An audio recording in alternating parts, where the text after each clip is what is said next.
नमस्कार. मी रुपाली शिंदे तुम्हाला आज सांगणार आहे कढी कशी बनवायची ते. ती पण अगदी सोप्या पद्धतीने.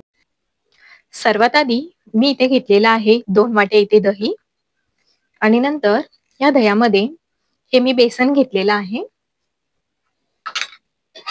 ते बेसन आपण या दह्यातच ऍड करून घ्यायचं. 2 चमचे मी बेसन घेतलेलं आहे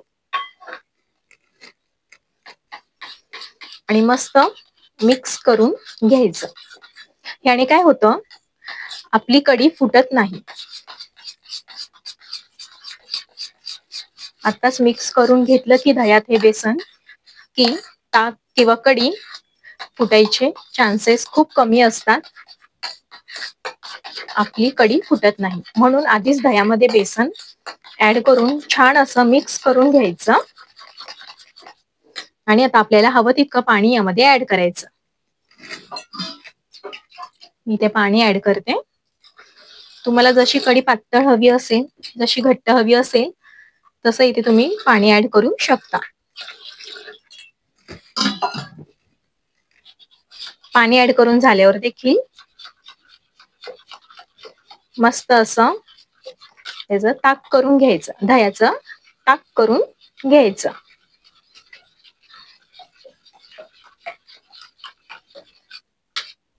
मस्त आपलं ताक तयार झालेलं आहे. आता आपण फोडणीची तयारी करूया. कढी बनवण्यासाठी इथं मी कढई तापत ठेवलेली आहे. त्यामध्ये आपण 2 चमचे तेल, फोडणीसाठी तेल गरम करत ठेवूया. आपलं तेल तापलेलं आहे. आता आपण फोडणी करून घेऊया. सर्वात आधी मी इथे टाकलेली आहे मोहरी. मोहरी छान तडतडली की मग जिरे. जिऱ्यानंतर मी टाकणार आहे इथे ही हिरवी मिरची.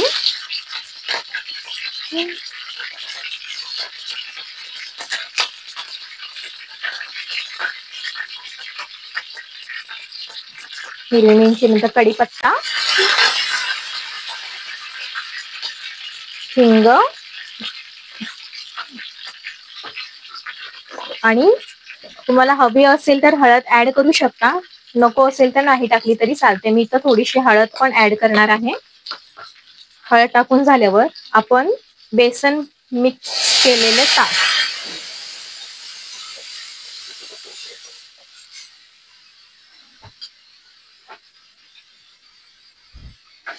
ही गॅसची फ्लेम स्लो ठेवायची आहे.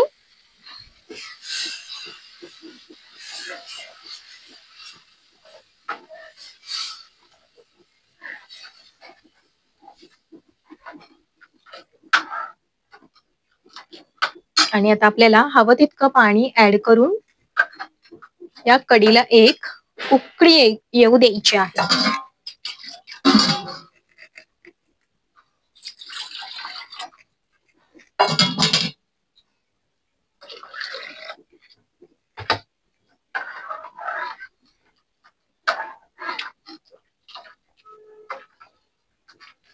आपल्या कढीला मस्त अशी फोडणी बसलेली आहे.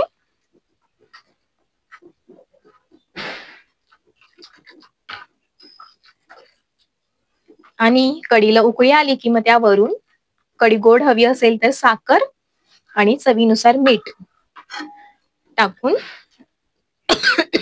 मस्त आपली कढी तयार करायची आहे.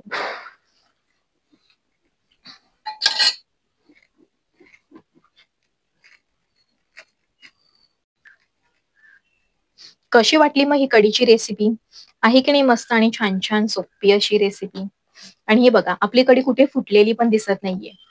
मी तुम्हाला एक टिप सांगितली होती ना की दह्यामध्ये म्हणजे ताक करण्यापूर्वीच आपण त्यामध्ये थोडंसं बेसन ऍड करायचं आणि मग हवं तितकं पाणी ऍड करून त्याला मस्त असं मिसळून घ्यायचं आणि मगच त्या ताकाची आपण फोडणी करायची की ताक आपलं मस्त होतं आणि कढी फुटत देखील नाही. चला तर मग आता ही मस्त गरम गरम कढी आम्ही तर प्यायला घेतो. आणि तुम्ही सबस्क्राईब केल्याशिवाय कुठे जाऊ नका. चॅनलला नक्की सबस्क्राईब करा, लाईक करा. चलो बाय बाय.